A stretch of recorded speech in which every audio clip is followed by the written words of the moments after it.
Para se ser digno de mandar, é preciso acarear o respeito por meio da virtude.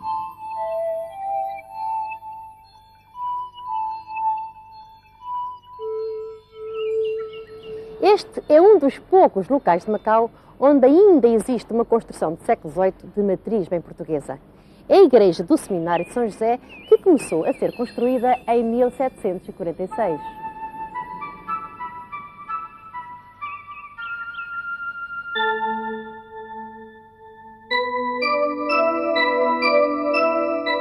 A existência de poucos vestígios arquitetónicos desse tempo prende-se com a natural inclemência do clima e com o facto de aquilo ser vivido nessa época um período histórico muito difícil. Por um lado, no século XVII, o fim do comércio com os japoneses e a abertura do Porto de Cantão ao comércio internacional, que retirou a Macau o privilégio monopolista que detinha até então. A redução de lucros foi tão significativa que chegaram aqui a viver-se situações de verdadeira penúria. Por outro, e dentro do contexto de poder partilhado, a parcela que cabia aos portugueses era muito reduzida e estava quase toda nas mãos do Senado.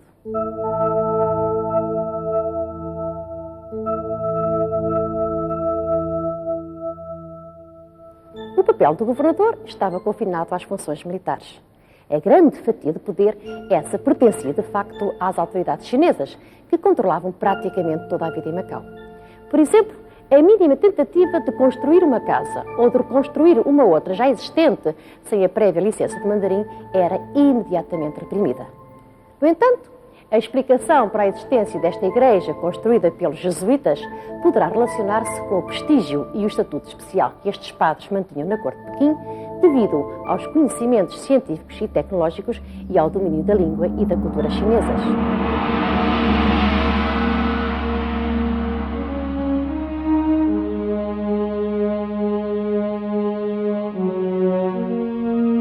Um dos mais ilustres imperadores da China, Kangxi, teve mesmo um relacionamento muito estreito com alguns desses jesuítas. O seu longo reinado, desde 1662 até 1722, foi um período particularmente favorável à atividade dos missionários.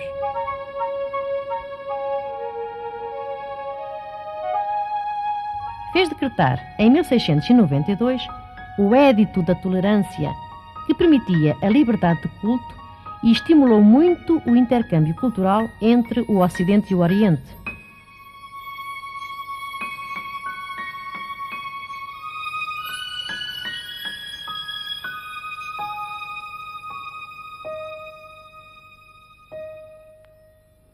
Podemos considerar que nunca foi tão intensa como no seu tempo essa permuta cultural.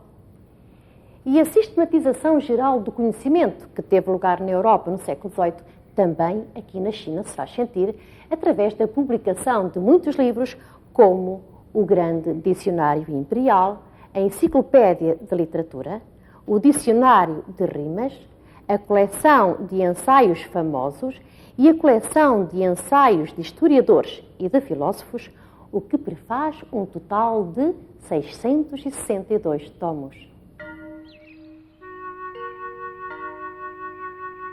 O seu filho Yung Tsheng, pelo contrário, perseguiu o cristianismo e restringiu a atividade dos jesuítas, dando-lhes apenas o estatuto de homens de ciência. Para justificar a sua atitude, perguntava perentório: qual seria a reação dos vossos governantes se eu enviasse para a Europa um contingente de bonzos para vos converter ao budismo?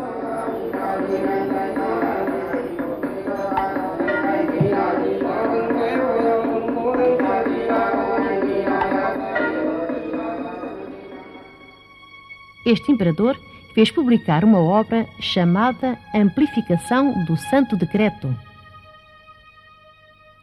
Como o próprio nome indica, a Amplificação do Santo Decreto era um aditamento a um édito imperial de Kangxi, composto por 16 máximas, chamado Santo Decreto. Nele, o imperador reforçava a importância do respeito pelas normas de Confúcio e assegurava que o seu maior desejo era que em todo o império fosse exaltada a filantropia, cultivada a civilidade, repelida a baixeza e observada a lealdade, e que todos adquirissem os hábitos de benevolência e de modéstia e gozassem perpetuamente de um governo de paz e de tranquilidade.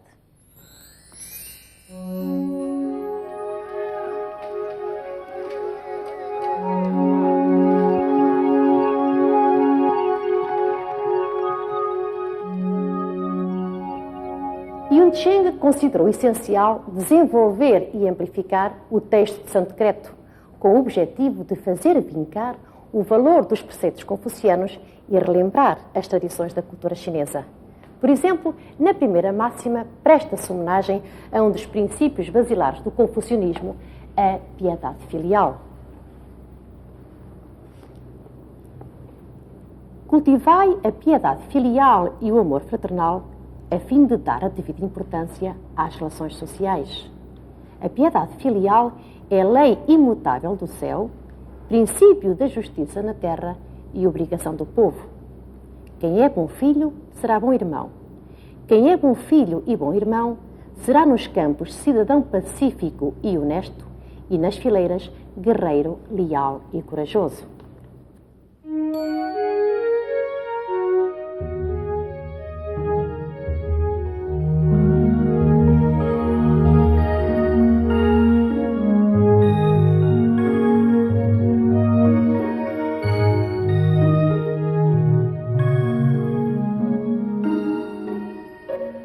Para vermos como os princípios religiosos também não foram esquecidos, vejamos o que diz a sétima máxima.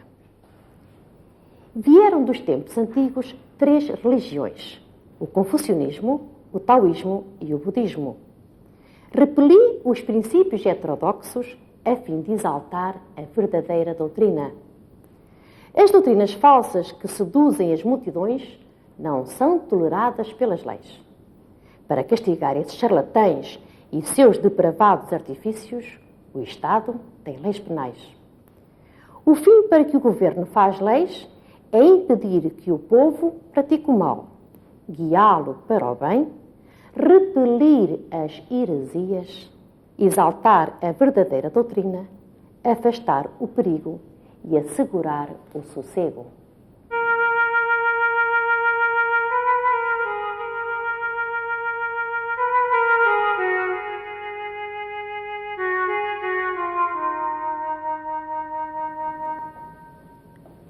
Implícita estava a ideia de que o Império do Meio era autossuficiente, até na sua cultura, criando uma barreira à modernidade, ou pelo menos ao pensamento heterodoxo. O cristianismo era, portanto, uma religião a proibir. Ora, foi exatamente durante o reinado deste imperador Yun Cheng e do seu filho Qianlong que mais se fez sentir em Macau o poder chinês. Esta situação era particularmente incómoda e humilhante para a população portuguesa de Macau e acabou por originar uma reação por parte da coroa de Portugal nos finais do século XVIII.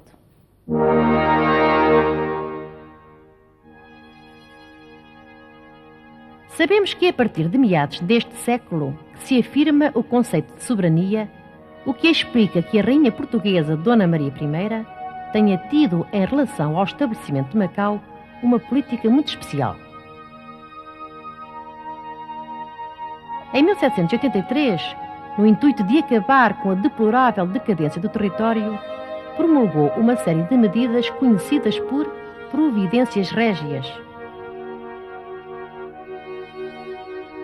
Martinho de Melo e Castro, o ministro da Marinha e Ultramar, avaliando a situação, concluiu que essa decadência tinha muito a ver com a excessiva concentração de poderes no Senado e com a submissão constante deste órgão às exigências dos mandarins. Tornava-se, pois, imperioso inverter esta situação, dignificando a figura do governador, que aqui representava o poder central. A primeira providência é sobre a escolha dos governadores de Macau, o qual governo se deve sempre conferir naquela pessoa que for mais hábil, mais inteligente, mais desinteressada e limpa de mãos e mais capaz, enfim, de desempenhar as obrigações do referido governo.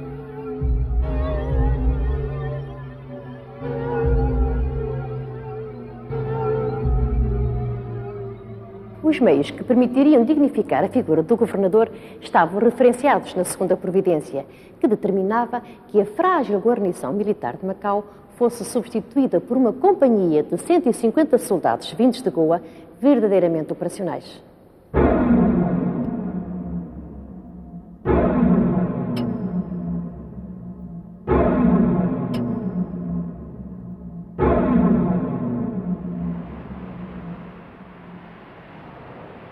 Quanto à vida comercial, as providências determinavam a criação de uma alfândega portuguesa para arrecadar receitas e servir de contraponto relativamente às alfândegas chinesas. O objetivo era acabar de vez com a dependência e a sujeição humilhante dos portugueses às imposições dos mandarins. Mas, como seria de esperar, estas determinações não foram bem recebidas pelo Senado de Macau.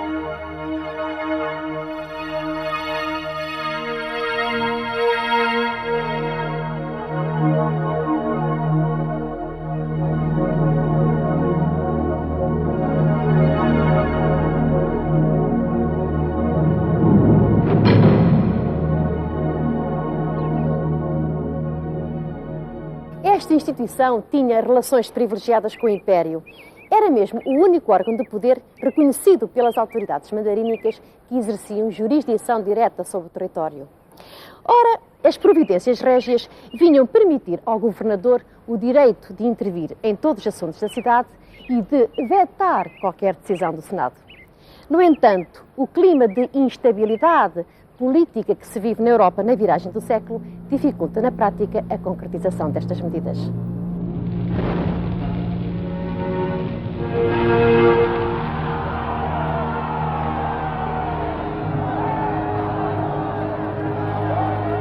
Logo nos primeiros anos do século XIX, Napoleão decreta o bloqueio continental que determinava que todos os portos da Europa se fechassem ao comércio com a Inglaterra. O que a França pretendia era asfixiá-la economicamente, já que não a conseguia dominar pelas armas. Mas Portugal era um velho aliado da Inglaterra e não podia, por isso, respeitar essa imposição. Como resposta, surgem as invasões francesas, que começam em 1807 e originam a fuga da família real para o Brasil. O reino fica assim à mercê dos exércitos de Napoleão, que durante vários anos arruinam completamente o país, pilhando e destruindo o nosso património.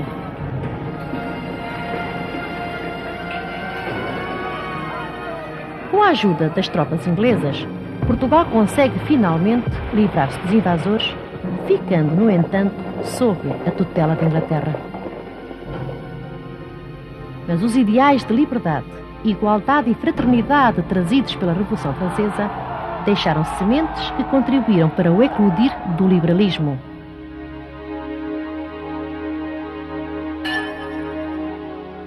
Em 1820, dá-se no Porto a Revolução Liberal, que põe fim ao absolutismo, mas que faz mergulhar a nação num longo período de guerra civil. Este clima de instabilidade social e política só termina com a regeneração em 1851.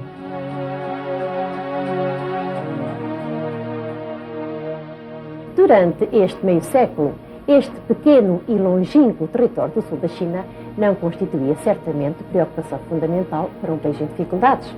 Por outro lado, a força do Celeste Império era ainda uma realidade. Neste contexto, o imaginário político de uma soberania exclusiva, que já se perspectivava nas providências régias, só veio a concretizar-se quando surgem em Macau condições favoráveis.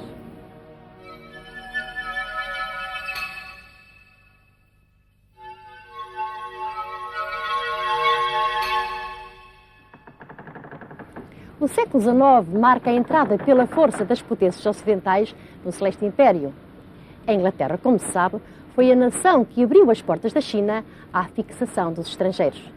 Esta potência, que controlava as rotas marítimas do Oriente, dominava também as regiões produtoras do ópio, cuja comercialização lhe garantia lucros avultadíssimos. Ora, a China, sendo um país imenso e muito populoso, era o mercado a conquistar. Consciente do perigo que tal droga representava para a saúde do povo e para a economia do país, As autoridades imperiais fizeram decretar uma série de diplomas proibindo a sua entrada.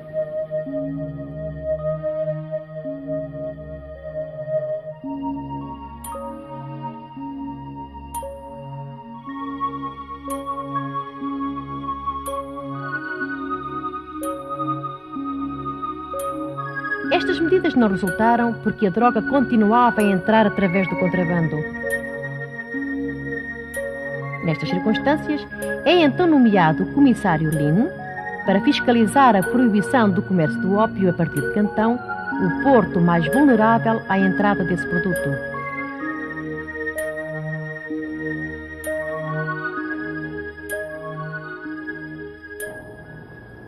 Numa proclamação aos estrangeiros, Lin pergunta: por que trazeis para a China o ópio que destrói a nossa economia e arruína a saúde do nosso povo? Por que não o usais nos vossos países? Há dezenas de anos que nos enganam e seduzem com esta droga, obrigando-nos a gastar uma parte considerável da nossa riqueza. Sabe-se que em 1839 foram queimadas em Cantão mais de 30.000 caixas de ópio e que os ingleses foram expulsos daquele porto.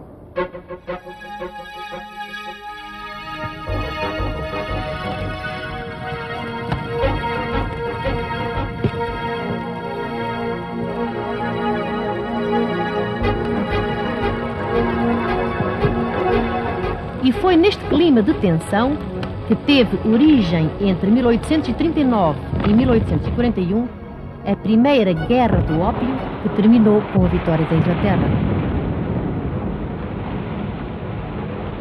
Essa vitória levou à assinatura do Tratado de Nanquim, em 1842, extremamente desvantajoso para a China. Entre muitas cláusulas, exigia-se a cessão de Hong Kong à Inglaterra e a abertura ao comércio internacional de 5 portos: Cantão, Amoy, Fuzhou, Ningpo e Xangai, por isso chamados os portos do tratado.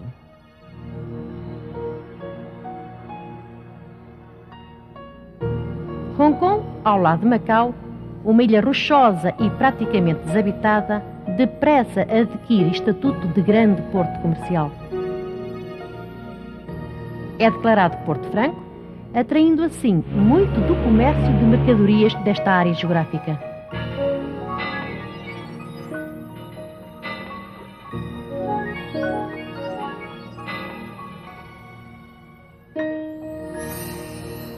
É um porto de águas profundas, sem necessidade de trabalhos de dragagem.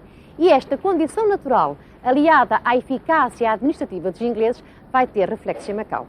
Assim, são muitos os macaenses que, sabendo falar chinês e inglês, vão trabalhar para o Hong Kong, atraídos por melhores salários. E são também muitos os imigrantes chineses que se deixam seduzir por uma maior oferta de trabalho e, naturalmente, mais dinheiro.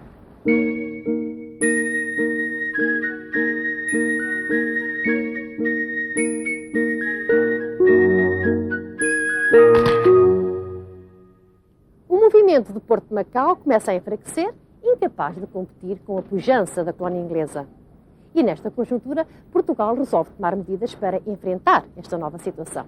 Em 1845, Dona Maria II, pela mão do seu ministro da Marinha e Ultramar, Joaquim José Falcão, isenta de direitos de entrada no Porto de Macau todas as mercadorias. Artigo 1º.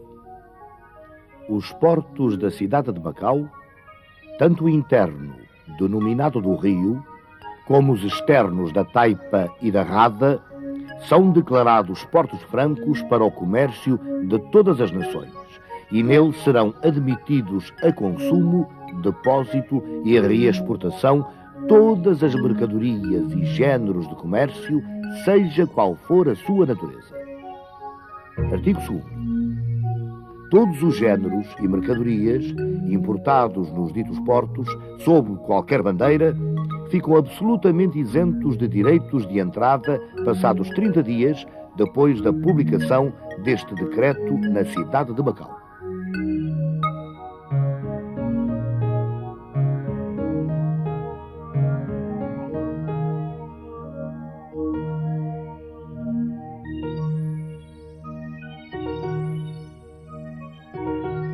que esta política fosse aplicada e para que a soberania portuguesa aqui fosse definitivamente afirmada, é enviado como governador um oficial da Armada Portuguesa chamado João Maria Ferreira do Amaral, cuja atuação política entre 1846 e 1849 ditará um novo rumo para a história de Macau.